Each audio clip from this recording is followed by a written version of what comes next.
In today's episode, Kyla and I are going to be talking about the importance of authenticity in your creative journey.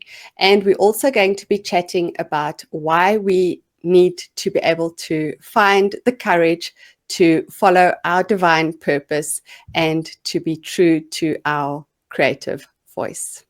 It's going to be a good one. So let's get into it.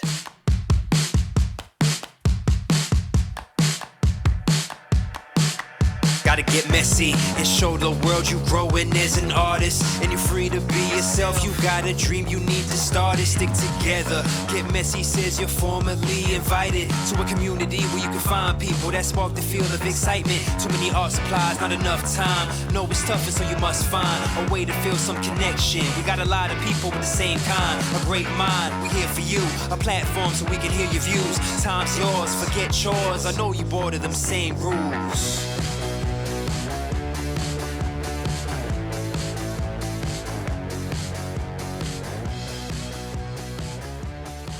Hello, everyone, and welcome to another Get Messy podcast episode. Today, I have got the privilege of being able to chat to Kyla and just jump into all of the creative things that she has got going on in her life. And I just know you are going to be so inspired at the end of this episode. Kyla, thank you so much for saying yes to joining me for this episode. Claudette, thank you so much. I am really thrilled. You know, I'm a Get Messy. I consider myself one of the original Get Messy folks. I've been around for a very long time and I love this community. I feel like I don't get enough of it sometimes, which is crazy because y'all have so much that you offer. But thank you for inviting me again and again, again and again. Yeah. Oh, it's so nice. One of my favorite things to do is to go back in time, to go look at old Get Messy lessons and sort of revamp them and use them in current seasons. Mm-hmm. So I'm definitely going back and watching some of the offerings that you've had in the past. I love that. And also it makes me a tiny bit like, oh no, don't do it, because we grow and we evolve and we change and we look different and we age and all of the things. But I'm actually really proud of all of my journey and all the bumps along the way, all the mishaps and the things that maybe I'm not as proud of today, but I was proud of them then. So I still, so yes, people go back and watch my old YouTube videos and I'm like, no, don't do it. So yeah, it's a thing. It's a thing. Yeah. And I think the other thing too is it's encouraging for people, like, as you said, it's embarrassing for us to look back and be like, oh my goodness, the things I said or the things that I loved back then, what was I thinking?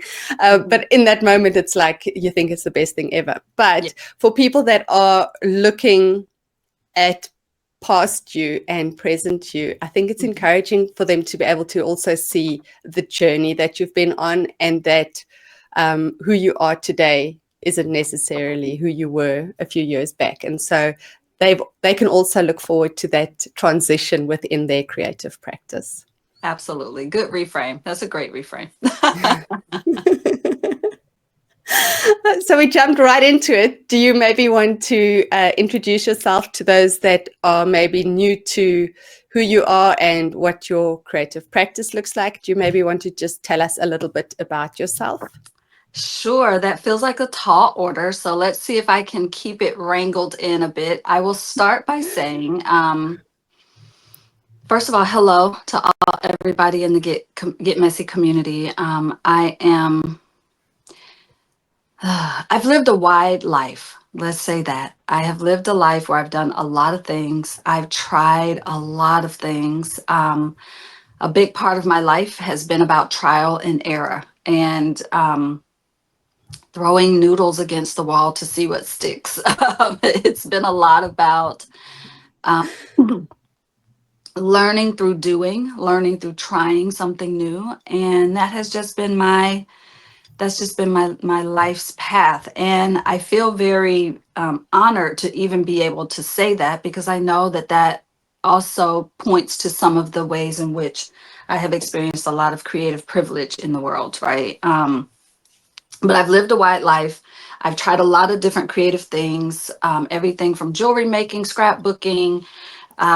Oh my gosh, you name it, I have tried it. Okay, I can just give you the list of things, and we would be here all day. Uh, but it has all been in service of figuring out what isn't for me, what is not my thing. And it has allowed the things that are my things to bubble up to the surface. And the things that I keep coming back to, that I stick with, those are my things. So bookbinding is a big part of it. When I was introduced to bookbinding in late 2007, early 2008, it was instant. I was instantly hooked. There was no wavering. There was no debating. There was no, I went all in, and I have been all in since then. So, and then there are other things that I've tried that didn't really stick. But the things that have stayed with me are definitely my bookbinding. I probably make a book, 3 or 4 books a week, honestly, because they are not just my creative outlet, they are also my meditation, they are my sanctuary. Making books is my sanity, really, as a creative. They being able to have that as my tether, as the thing that keeps me tethered to this planet, is yeah. So I've just tried a lot of different things, and I dabble here and I dabble there. But as soon as I figure out something isn't really my thing, I give myself permission to let it go. I don't need to do all the things. I don't have to hold on to it just because I bought the supplies. So I've lived a very wide creative life. And so bookbinding, creative writing, these two things are like my tried and trues. If I had to give up every other thing, I would fight tooth and nail to keep bookbinding and writing. Those two things keep me kind. They keep me compassionate. they keep me they keep me able to function in a world that sometimes feels impossible to be a part of. And so I think that, yeah, just that journey has been trying all the things, dabbling in and out, seeing how things connect back to bookbinding, what doesn't connect to bookbinding. Journaling, I do make a distinction between journaling and writing. So I'll have to dump in there. Number 3 would be journaling. Um, and so, yeah, I just keep coming back to those things. And then anything that lets me make stuff with my hands. My newest obsessions are like quilting, learning how to quilt, teaching myself how to quilt. But also, I have my mama. She's a quilt. She quilts, and so she's helping me a little bit learn it as well. But anything with fabric, needles. I love stitching paper, obviously, as a bookbinder, so it translates easily into hand stitching, slow stitching, sashiko, right? So I'm always looking for things that connect. I don't need things that are like, this is over here and this is way over here. I've tried all of that, and yeah, I just keep coming back to the things that bring me joy and keep keep me sane. To be honest, even in my more micro world, just like family, friends, like not even thinking about like the global world, because it does help for that, but it also helps me be a better cousin, and a better daughter, and a better wife, right? Like it helps me in just my general interactions with the other humans that I see on a daily, weekly, monthly basis. So, yeah, Agreed. for sure. Okay, so bookbinding, I'm interested to know, have you got a specific style that you like to use, or are you creating all sorts of books? Yeah, I'm so happy you asked me that, because I think that people hear bookbinding and they don't know that it is, even within and under that umbrella, there are different types of bookbinding. So I'm happy you asked me that, Claudette. I will say, this is going to sound, just hear me out, y'all. This is going to sound a little bit counterintuitive when I say it. So don't throw daggers at me. I love the idea. I love seeing people who make like junk journals that are messy and things are falling out and bip bip bop all over the place. I've done that. I've tried that. And again, going back to like the journey, I've realized that that actually isn't my style. I can do it. I know how to do it. I know the techniques and all the things. But at the end of the day, my style is actually very straight lines, clean lines, everything being neat. There's a certain amount of craftsmanship that is involved in being able to create something, create a book that is where all the lines are even and everything is straight and your holes are punched evenly and your thread is not gaping or saggy or right. There's a certain level of pride that I take in being able to create a book that is structurally sound, that is neat at the end, right? That my idea of neat. Now, that doesn't mean that when someone makes a junk journal and things are hanging off, that that is not neat for them. And so I've never said this to another soul. I can't even believe I'm saying it on a Get Messy podcast right now. But I'm just owning that I am a very linear, straight lines, clean lines, neat things. I actually really like that. But also, I'm going to say it took me time to realize that. I did a whole 5 or 6, maybe even closer to 8 years of just, oh, it doesn't matter. Just throw it all together, put it whatever. It can look like whatever. And I was never really satisfied with that. I am satisfied when I create a Coptic bound journal that is flawless. That is okay. I say flawless, flawless by human standards. I am not a robot, not a machine. So, flawless by human standards, meaning the non-trained eye would not see any mistakes. Okay, a trained bookbinder might see some mistakes if they look close enough. But I noticed that that brings me so much joy to hold up a book that has, you know, you can see my craftsmanship. You can see the time and the love and the energy that I put into it. So my style is I like a lot of different book structures. I mean, I did a whole year of making a book every single week. I did 52 different structures. The following year, I did 12 more different structures, right? So I have all of these. I know lots of structures. So it's not so much about the structure, it's about, yeah, just having like clean, tidy craftsmanship. I love it. And when I see other people do it, I also am in awe of it, right? I look at other people's work and I notice about other people's work what I love. And so when someone does something with just pen and ink and it's just black and white, but there is, I can see their hand in it. I can see their fingerprints on it. I can see the love, time, and attention they gave to it. I don't know. There's just something about that. And also, y'all, I just slap stuff down sometimes too because getting messy also gets you out of your way. So I have to name that. But when you're asking about style, yeah, clean lines, tidy things, craftsmanship showing through on the other side. I mean, that goes a long way with me. So, Well, I'm going to let you in on a little secret. The reason why I'm asking is because I felt like I had to love, like you said, those messy, junky journals where everybody's like, use your junk mail and some old book pages and craft paper and, like slap them all together and they must have different sizes and have a nice torn edge and make it really messy. Like I tried really hard to love them. I tried. And I made a lot of them. And I think when I realized that this wasn't quite authentically me was when I started dunking them in coffee and setting fire to them. Like literally, when they were done, I put them on the grill and I lit them that they went up in flames.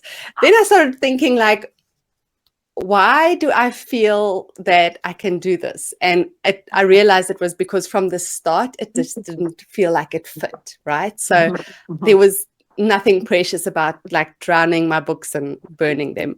And then I started creating journals using like really delicious watercolor paper. And again, like you're saying, clean lines, beautiful stitching, covers made from book cloth that you covered, and, you know, like, as you say, the craftsmanship, right? And I was like, I love these. I'm never burning these. Oh my God, I love hearing you say this, and you're my people. We could probably sit and talk about just that for hours, because you said two things that really like made me ooh. Number one was the book cloth, right? Like even the tools of a bookbinder, there's craftsmanship even in that, you know? So anyway, I won't take us off on that tangent, only to just say I feel that. The other word you said that I think is like, if I were going to get something, you know, if I were going to get another tattoo, because I do have a tattoo, if I was going to get another one, it would actually be the word authentic, or authenticity would be, right, a part of it, because I think that that's the thing. When we start out in our creative journey, we might need to emulate others. We might need to learn, you know, do it as our teachers are doing it, because we're learning, we're mimicking. I mean, this is how children learn, right? They repeat what they see the adults doing, right? And so we may have to do that in the beginning of our journey. I think where some creatives get stuck, and when I work with creatives one-on-one, and when people come to me and the first thing they say is, I feel stuck, I already know what kind of questions to ask them, because oftentimes when we feel stuck, it's because we're still trying to mimic our teachers. We're still trying to do it the way we read about it in a book. We are still, right? We haven't quite figured out what no longer works for us. And we're still doing what we see everybody on Instagram do, or Facebook, or social media, TikTok, all the things, right? And we haven't figured out that we've learned what we needed to learn from that person, and now we need to figure out what to keep and move on to the next learning, right? And I feel like people try to put themselves in this little like, oh, I want to do art like this person, and they start learning and they never venture. They never go, okay, I think I've hit my wall here of getting everything I needed to get. Now I need to integrate that with other things that I know, and then learn something new and integrate that. And then as you start to shed the things that aren't you, that's when people are like, I can't find my style. I don't know what. I'm like, it's because you're still trying to lean into the style of someone else, and you haven't figured out what from their style is really your thing and what isn't, you know? And I think that's actually and that authenticity only comes, and this is why journaling is such an important part of my practice, because I write about my art. I write about, like, every book I have ever made, I have notes on it somewhere. Usually I try to write it and stick it into the book, but I'm always writing about my art. I'm always asking myself, what went well with this book? What didn't?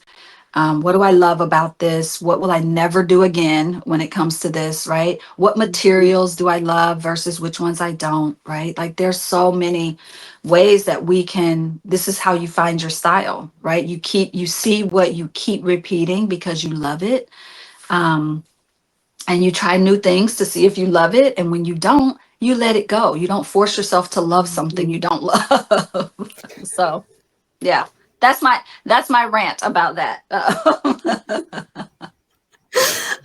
As you were talking about people being stuck, right? And this having to, you reach a point where you have to move on. I'm just picturing, I've got little girls, and they're at the phase where they want to do the monkey bars.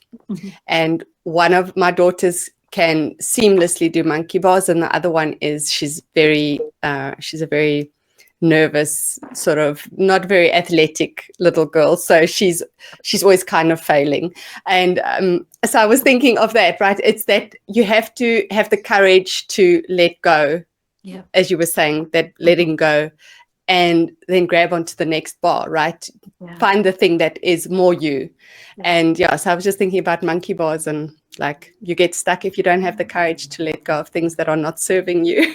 Yes. Oh my gosh, Claudette, that's it right there. What a beautiful analogy, because it actually takes courage to say no to things, to let go of something. It actually takes more courage to let something go than it does to try something new, honestly. Right? Absolutely. Because the fear of, if I let this go, if you've made it your identity and you let it go, you're letting go a big part of yourself, right? And for a lot of people, they get stuck in this, well, now people know me for these color palettes or this style of creativity or this, right? And they're afraid to change that because they're afraid they might lose people or right? And so I actually think there's more courage required for letting things go than there is for starting something new, you know? Yeah. Yeah, Yeah. I agree. I agree. Oh, I love that we're on the same page about all the things. It's so exciting. It's exciting. I love that. It's yeah, it always feels very affirming when there are other people that have the same thoughts as you do, right? Sometimes, and especially in with online, and we don't really get to see people in Yeah. person and have these discussions. Yeah. So it's so nice when you get to talk to someone on the other side of the world and to hear them having the same thing, the same thoughts about things that you've been wrestling with and processing and, Yeah. sort of integrating into yourself. It's just nice to hear someone else is thinking that way too. I agree. Ditto that. So you touched on writing, and that writing is a big part of your creative practice and of processing and how you live. Do you want to tell us a bit more about your writing?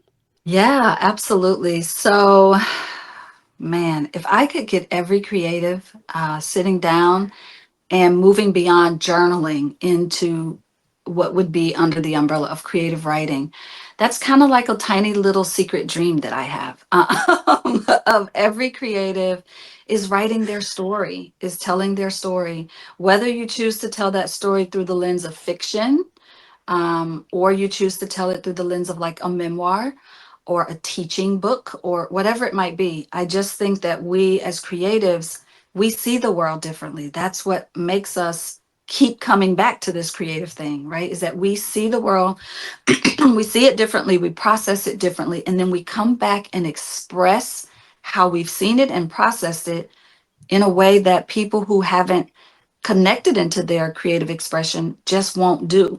And just to be clear, I think every person on this planet is creative. So I'm just going to name that.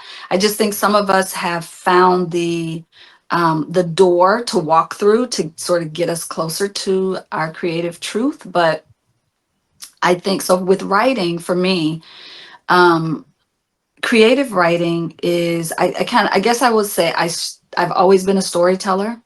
I grew up in a family of storytellers. My mother is this woman. She's the historian in our family. She knows all the stories of all the things of everyone. She's the matriarch. She's 80 years old. This woman has 8 decades of just stories, and it's just fascinating. So I grew up around storytelling, oral storytelling.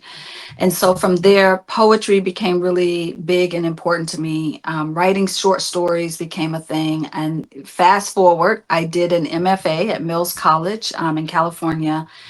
And even though at that point, I already had other degrees in English and English education, I had been a teacher for like 12, 13 years at that point. I still went and immersed myself into this process of learning how to craft good writing, because the bottom line is anybody can write a story. Let's just go ahead and say that anybody can write a story. The difference between someone who just writes a story and someone who crafts a story is that word craft, right? And so it goes back to what I said about craftsmanship when it comes to the bookbinding, right? Anybody can make a journal, right? But there's something different about saying, can you craft a journal? Like, can you sit down and this is not like a test or a call to action, y'all. I'm just saying that there's something different about just doing something one time and something different about learning the craft of the thing, right? Being a student of the thing. And so I chose to be a student of writing and crafting good writing. And so it's so funny. I can, so I won't, try to stay succinct here to just say, I feel like every single one of us has a story. And even if your story is just to tell your personal journey as a creative, right? We all have that story of like maybe the teacher in elementary school who ripped up our painting or our drawing and broke our hearts and we never drew again, or the high school art teacher who told you that your stuff wasn't good enough and so you just stopped, or some of us have the story of growing up with parents who were creative and they really encouraged it. And so it blossomed in you, right? Not everybody has the story of someone broke your heart with your creativity. Some of us have the story of somebody nurtured that in you and somebody helped you blossom, right? And so those stories don't get told enough, right? I think that I can look at a creative and I can look at your body of work. I can look at 3 years of work that you've done and I can see your story there. But I've got to look at 3 years of your work to see the story. What if you took those 3 years of work and you just told the story, right? In writing and let people read your story. I have read so many stories about creatives that have inspired me to be more creative, you know? So creative writing for me is just another outlet of expression. It's another way to express how I see the world, how I am processing through the world, and how I then take that processing and integrate it into how I live my life, right? It's all, one thing. So I don't know. I think poetry, short stories, fiction, memoir, all of these things, the thing that makes them different from just like, oh, I'm going to throw up a caption in my Instagram is that there's crafting behind it. And when you learn how to craft a good story, I mean, it will open up other areas in your creative life. So people who come to me and say they're stuck, I get them writing instantly. Like it's one of the first ways that we unstick you is by getting you to write. And it's not about writing to publish necessarily. It's just about one of my favorite quotes is from Flannery O'Connor, and she says, "How do I know what I think until I see what I write?"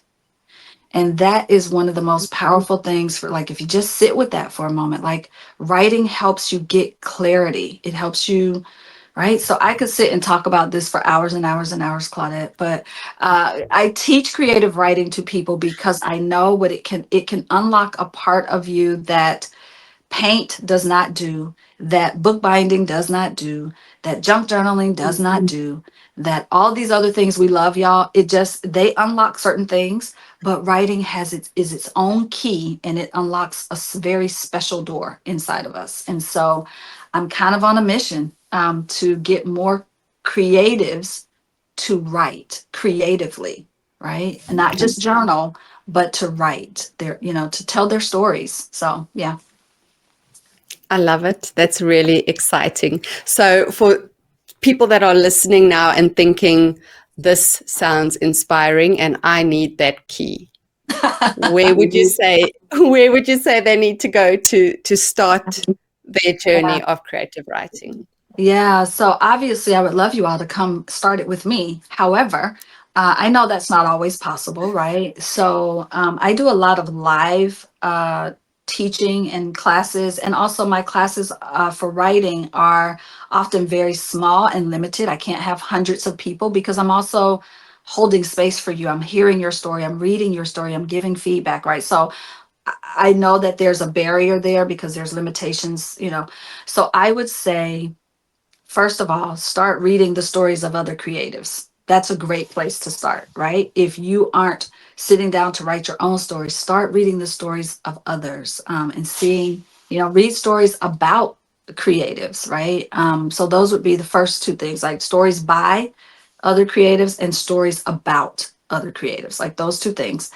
And then the other thing is, I would say, just start writing, because honestly, I can I can take anyone and turn them into an amazing writer by teaching them craft, but you have to write first, right? You got to actually have some words on the page. So honestly, if all you did was just start sitting down and writing, like tell your story and think about it as like if I were teaching a child, I would say, okay, tell me what happened first. And then I'd let the kid tell me. And then I said, okay, then what happened? And I'd let them tell me. And I'll say, oh, then what happened after that? Right. And I would just keep asking them. Right. And you can do this with children. Like, this is a thing about being kids, right? We don't have, when we're children, we're like, we don't know about these barriers and this fear and all this stuff, right? Take any child that is of talking age and say, hey, come tell me a story, right? And then just ask them, okay, well, what, tell me what happened first. And then what? And then what? And they will make up a story that will blow your mind, right? Same thing for us adults, right? We got to get out of our own way, but you can do the same thing. Like, find a point in your creative journey that was either a point of excitement or a point of disappointment. Start right there. And then what? And then what? And just keep telling that story. Then what happened? And then what did you do?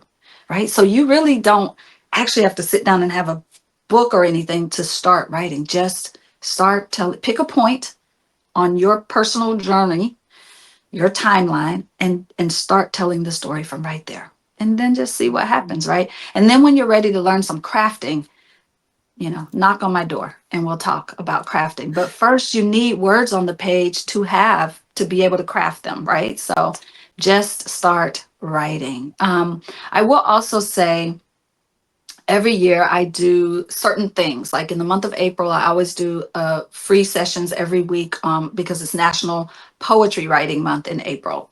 Every year in November and December, I teach a class called Writing into Winter. And all we're doing in that class is I'm teaching people how to generate writing. Like, they're just learning how to get stories out of their heads, out of their hearts, and onto the page. I have other touch points throughout the year as well. So lots of opportunities for like just generating writing. And yeah, the biggest one is butt in seat, tell your story. That's the biggest way to do it. Before we got started on talking, you were saying that you are involved in soul collage. And I said to you, I definitely would love it if you could tell us a bit more about this, because I've heard bits and pieces and it's a topic that just sounds so exciting. Yeah. Wow. Okay. So I will just say this. Soul collage, I want to start by saying, first and foremost, it's not an art practice. And I name that because we hear the word collage and we think, oh, I'm going to go make art. And I work with a lot of mixed media folks who come and take my soul collage workshops. And many of them have gone on to become facilitators of soul collage. But here's what I will say. Soul collage is actually the opposite of that, right? It's the opposite of trying to make a beautiful collage that has, like, the Fibonacci sequence, the golden ratio, everything's perfect, right? Like, we're not doing that. It's just you with images. You don't even have to cut them with scissors. You could literally just rip them, right? And that would be enough. So the woman who created, in fact, I have a card with her on it. So I'll show a little card of Sina. This is one of my soul collage cards. I have her on one of my cards. Her name is Sina Frost, and she created this method in the late 1980s. Okay. She was a psychotherapist. She was a part of this cohort. The story is really told in her book, Soul Collage Evolving. So y'all can go check that out if you're interested in learning her story and also about the method. But at its core, Soul Collage is a way for you to hear your soul speak. Right? We live in a world full of noise, y'all. There's so many things that pull our attention away from our hearts and our souls and what our heart and soul is trying to say to us. Now, I'm not going to, it's important that I say this too. It feels therapeutic when I do this work, but soul collage is not therapy. All right. It's not therapy. It's not a substitute for therapy. But the way it works is we're working with imagery all the time. Even in driving from your home to the grocery store, you're seeing billboards, you look at magazine images when you're at the grocery store, you're looking at images everywhere, right? Images are being like pushed out to us. Our subconscious understands images, right? It knows how to speak to us through images.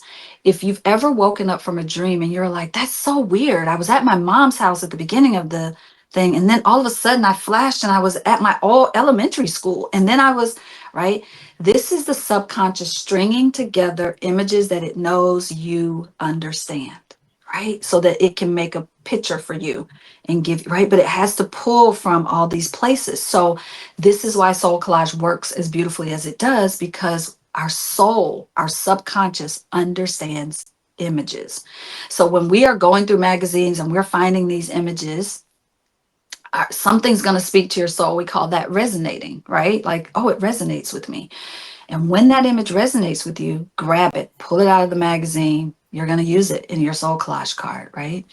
So once we make cards, we then meet them. And the meeting of them is a whole other process. And it's very, it's all based in psychology, theory, and Jungian, perspective and Gestalt theory, like because Sina was a psychotherapist. So a lot of her work revolved around helping people get to the answers they need to help them move their lives forward. And so these cards, and I'm just going to hold up, this is just a little smattering of my decks. This is probably about 150 cards here. Um, and it's not about making, I rarely show my soul collage cards on camera, but I'm going to do it for my Get Messy family. So it's really about taking, so here's one. It's really about taking imagery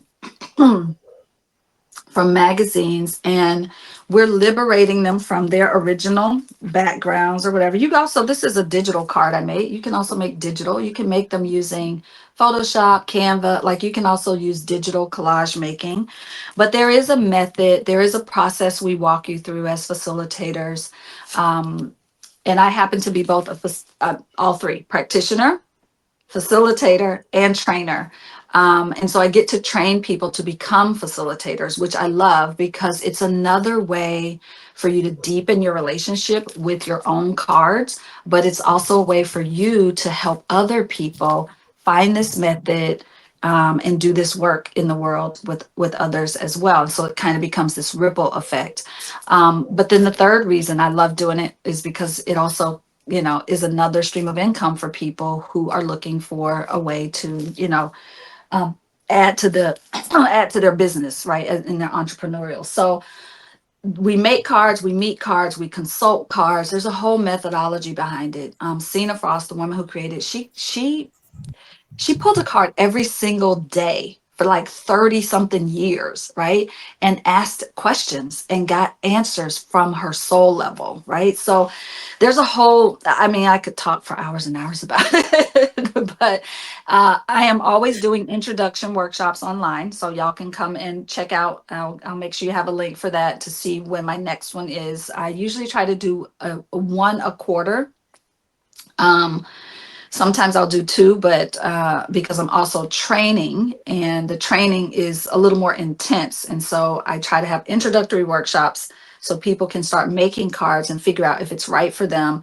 And then from there, I start nudging people towards becoming facilitators, because this work, while we can all be doing it online, it's also really beautiful done in person. So if you ever get an opportunity to take a soul collage workshop in person with someone, I highly recommend it. I tell people I take workshops from other soul collage facilitators all the time, because we all are gonna we are gonna honor the method, but we all bring our personality and our own energy and our own prompts and our own, right? Everybody gets to kind of put their fingerprints on top of the method. And so I even take workshops from others because I just think it's important to do that. So while I'd love for y'all to come take it with me, there are amazing facilitators. We have over 5,000 facilitators in the world.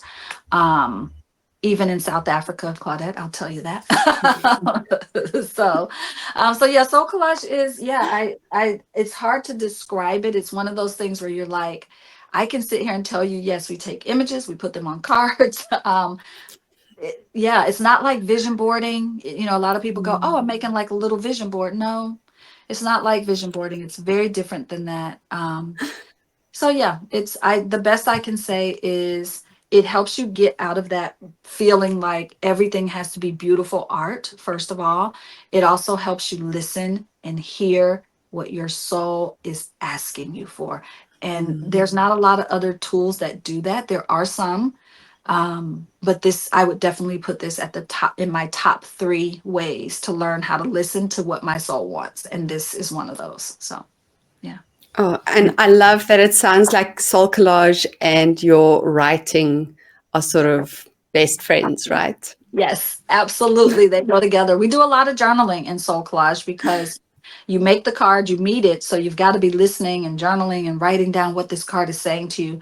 And then we consult the cards. And that is also, then you're going to be doing some writing. We call it scribing. But you are, yeah, and your Soul Collage cards can help you tell your story. So they can even take you to that level of like, bringing your story forward as well. So. Yeah. Oh, wow. That's amazing. Okay, so I've got a question now because you seem to be very deeply rooted in teaching. So Mhm. a lot of what you're doing is wanting to share your knowledge and share inspiration and inspire others to keep digging into their practice. So Mhm. how are you balancing teaching and your own creative practice? Has it been a process? Does it come fairly naturally? What does that look like? So it has definitely been a process. It does not come naturally to me. I will also say it is definitely not balanced, but it is in harmony. And I make that distinction because balance makes it seem like, right, I don't want to give the impression that I am like really good at life work balance, what people call life work balance sometimes, Mm-hmm. my life and my work are so intertwined, right? Like the things that I have been able to, and I feel really blessed in this, like the things that I am able to make a living doing are also the things that I would do for free, right? Like if I could, if I Yes. had other means of like, if I was like independently wealthy, I would still do these things for free. I would still teach these workshops. I would still, right? I'd just be called a volunteer instead of an entrepreneur, right? But so, and I know that's not the case for everyone. So I name that because I think it's I have intentionally set my life up this way. And so when people say to me like, "Oh, you should take a rest or you should take a vacation," I actually feel attacked by that. Like that feels like you are like when people say that, I'm like, so you want me to not do the thing that brings me joy? I don't understand. Like, why would you want that? So I have found a way to have those things be in harmony. And so what that looks like for me is not everything that I do I teach, right? I draw some boundaries. Like just Mm, because I love to do this thing doesn't mean I need to teach it to others, right?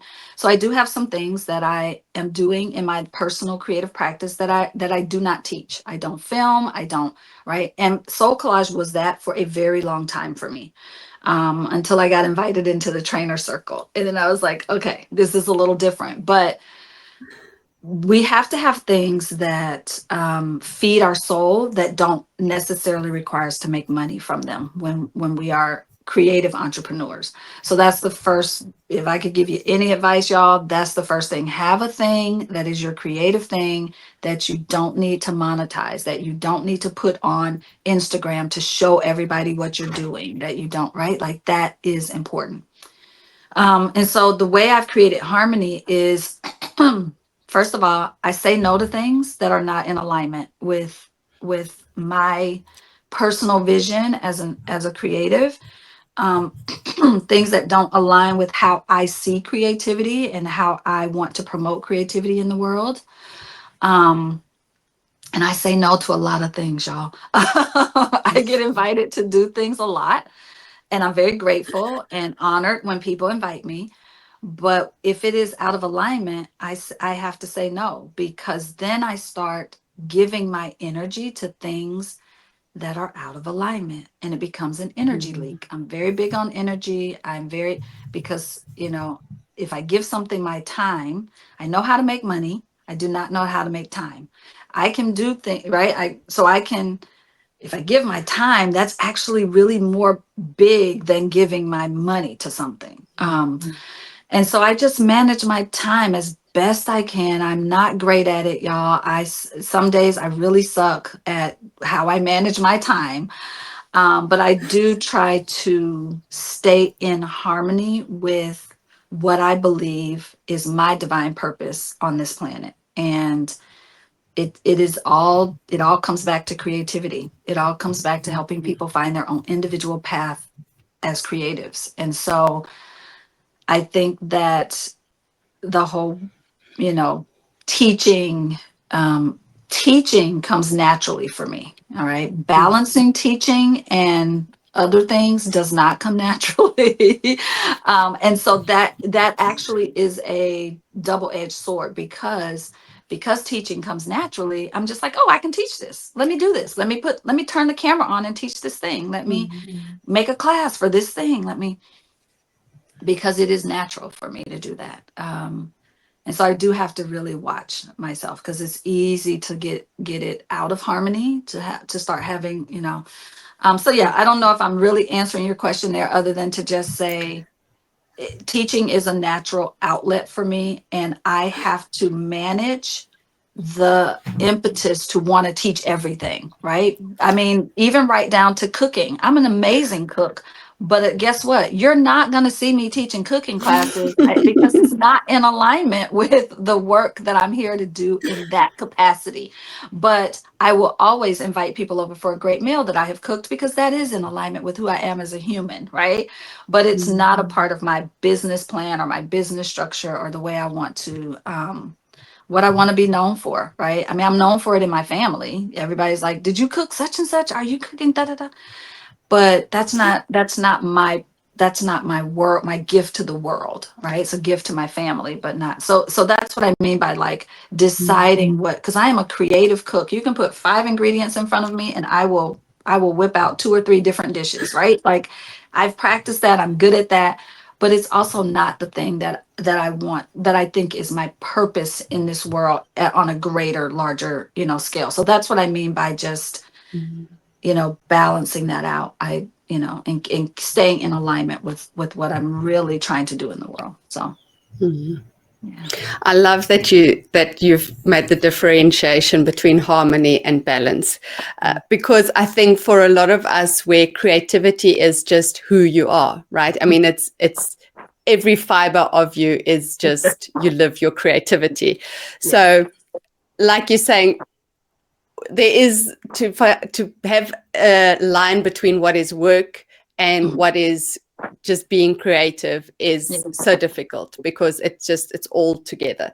So I think a lot of creatives struggle with what is traditionally the work-life balance, right? Because work and life are the same thing, really.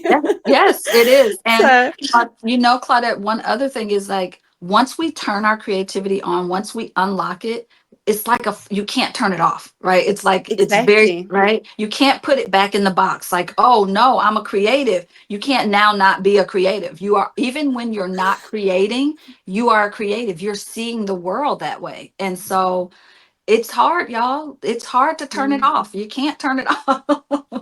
So yeah, you have to figure out how to put some boundaries for yourself, so that I don't think your creativity can run out, but I do think you can burn out to a point where you start thinking you're not creative anymore. You start thinking that your well has run dry. What has happened is your cup has run dry, and you're still trying to give from an empty cup. So you have to have times when you can, right? Just do things that are just for you and not for anybody else. So yeah. I think you've just said it so beautifully. I've written all the notes down, right? That you've got things that are just for you, just for you, that you don't have to share, and saying yes to things that are in alignment. And if it's not in alignment, it's okay to say no. I think a lot of us are scared to say no because we're like, what if we don't get another opportunity? What if this is saying no to this means I'm going to lose out on future opportunities?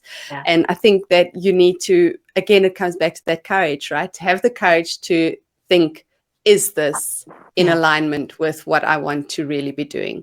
And if it's not, then saying no in the long term is going to be more beneficial to your creativity and to your energy than saying yes to things that are just not, they're just not in alignment with your practice. Yeah.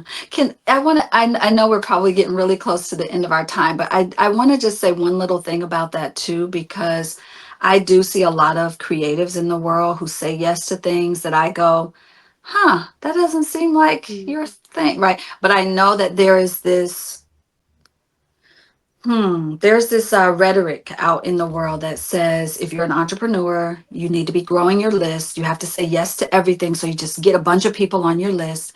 But then you end up with people who aren't aligned with the work that you're really doing in the world. And so I think what I will offer here, and this took me some years to figure out, y'all, okay? So if you're still working through it, don't beat yourself up. But when people invite me to do something or an opportunity shows up at my doorstep, I run it through my own filter of whether or not it's aligned for me or not. And when I discover that it is not aligned for me, I do what is called giving them a positive no. And so this is something I learned from the book, and I cannot remember the author's name in this moment, but the book is called The Power of a Positive No. Okay. And what the way I have internalized that book and the work in that book is when someone invites me to do something or an opportunity shows up and I have to say no to it, I always give them an alternate, another person. So I might say, you know what, this doesn't feel aligned for me, but I know this amazing artist, Claudette. Here's her email. You might reach out to her, right? So I give a no because the no is what's right for me. But then my soul starts going, oh my God, you said no, and you probably blah blah blah. And so to keep that little inner critic, fear mongering, voice out, I will say, but I provided another alternative for them, right? I said no, but here's another person you might reach out to who would be great for this.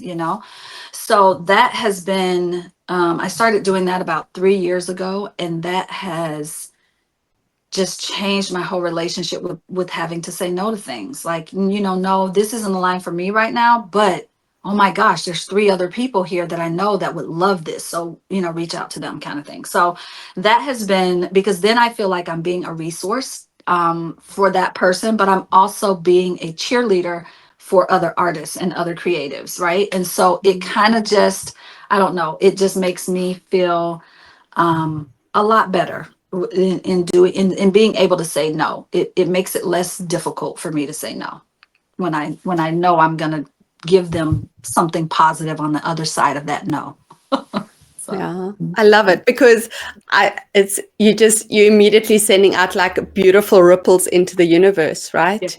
yeah, It might have been a no, but you've just created like this, you've shifted the energy completely yeah. in the way that you've said no. That is a really powerful tool.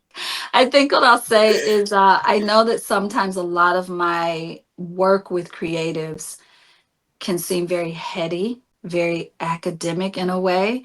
I kind of pride myself on that. I'm not going to apologize for that. But what I will say is I invite folks to really sit back and listen a couple of times, because usually what I'm trying to do is get you to think about your creativity on a deeper level. And people aren't always ready for that, right? Because I know that sometimes we just want stuff to be fun, and that's okay. That's fine. But at some point, when you start feeling like there's more, but you're not sure what the more is you going deeper with your soul into whatever your creative thing is. And sometimes the way you do that is by getting quiet, pen in your hand, and just seeing what comes out on the other side of that, right? Journaling is a really big way to do it. So I just want to name that because I know sometimes the things I talk about are not like, oh, grab your gesso and do this with it and do right. But it's because I want people to understand that while you are creating, sit down and look at your body of work. Pull out the last 10 journals you made, flip through them. Your soul is trying to talk to you in every piece of scrap you put down, in every mark you make, in every color you choose. Your soul is trying to get to you, it's trying to tell you something, but we don't often sit down and look at our own patterns to see it. So I invite you to really just start being in conversation with your creative self, in more ways than just, putting marks on a page, but actually stop and go, why do I keep making these scallop shapes? Why do I keep making these circles? What are these hash marks really about in my art, right? Like, because your soul's trying to talk to you through your art. You can't make art that isn't your soul. Even if you're mimicking other people, it's still going to come out as yours. So I think that's a big part of my work in the world, is to help people see that as a creative, you are still, even if you think you're creating for other people, you can only create what is yours and what your soul is wanting to say to you. So at some point, you got to sit down and listen. So that's my big ask. Sit down and listen to your soul. It's always trying to talk to you in so many ways. And you asked me, Claudette, about one other thing. I will just say I'm going to give Claudette a link. I would love to meet some of y'all get messy community members at Sacred Makers. It's a retreat that my husband and I run for creatives. And so, yeah, come hang out with us in person in New Hampshire, United States. We do it once a year in June. And so by the time you hear this, we may have already done it for the year, but you can join us the following year. So I'll give Claudette that. It's called Sacred Maker Soul Retreat. And again, another place where you can come and learn how to listen to your soul through your creativity. So, yeah. And there's something really special about being in person. Just there's a different level that you can get to with in-person events. Yeah.